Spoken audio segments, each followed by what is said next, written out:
Have you ever wondered about the deeper meanings hidden in the ancient texts of the Bible? If you have, then you're in for a treat, because today we're about to unmask the mysteries of the word host as it appears in these sacred scriptures. Let's start with the Hebrew language, the original language of the Old Testament. In Hebrew, the word we translate as host is Tsaba. Now, Tsaba is a fascinating word with a rich history. It's not just a word, it's a concept, an idea, a worldview, and it's not what we think today.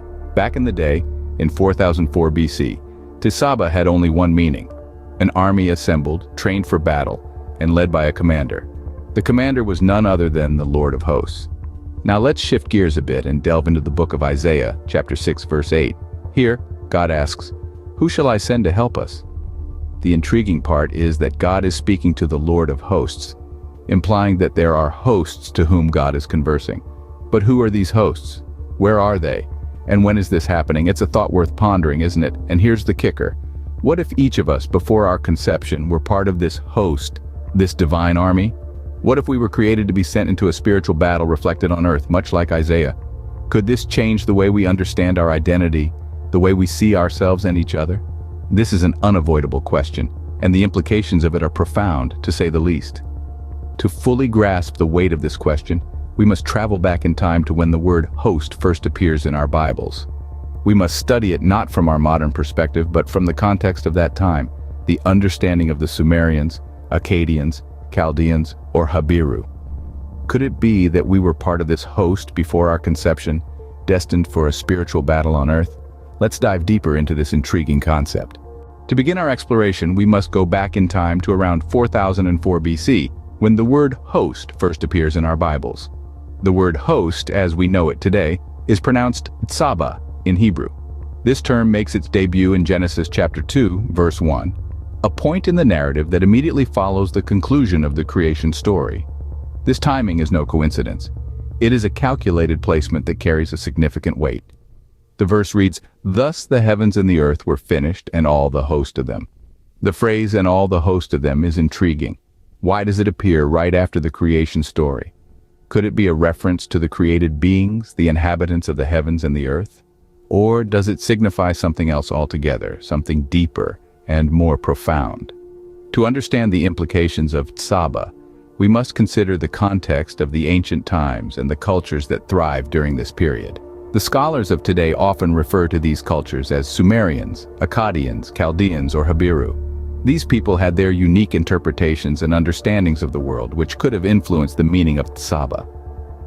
The word Tsaba in these ancient cultures was not just a casual term. It signified an army, assembled and trained for a battle, led by one commander. This interpretation of Tsaba as an organized military force brings a new dimension to its appearance in Genesis. It prompts us to ask, what if each of us is a part of this host, created to be dispatched into a spiritual battle reflected on this earth? So we see the word host, or Tsaba, appearing right after the creation story ends, signifying something profound. But what could that be? What if our understanding of host as merely an assembly of people or angels falls short of the profound meaning it held in ancient times? As we dive into the deeper implications of the Hebrew word Tsaba, we're not just uncovering an archaic term. We're revealing a potent truth about our identity as human beings, uniquely crafted in the image of God. This ancient wisdom isn't just about semantics, it's about who we are, why we're here, and how we relate to one another. Imagine if when we read the word host, we didn't simply picture a crowd, but instead, we envisioned a unified force, trained and prepared for a divine purpose. A Tsaba, an army assembled and ready for a spiritual battle. What if we saw ourselves not as isolated individuals, but as integral parts of this grand host, each with a unique role to play? This perspective is transformative. It gently challenges our modern notions of individualism and competition, nudging us towards unity and cooperation. In the grand scheme of the Tsaba, there's no room for division. Each member of the host is essential, each one valued, each one contributing to the whole.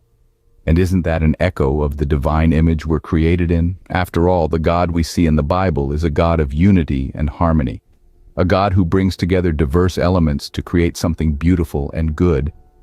So, what if this understanding of host could be a key to resolving the divisions we see in our world today? What if it could help us see past our differences, to recognize the divine image in each other, and to work together for a common purpose. These are not idle speculations. They're invitations to a deeper understanding, to a richer faith, to a more united humanity. The implications of this ancient wisdom are profound, and the potential for unity it presents is inspiring. So next time you read the word host in your Bible, remember the deeper meaning it carries and contemplate on what it means for you.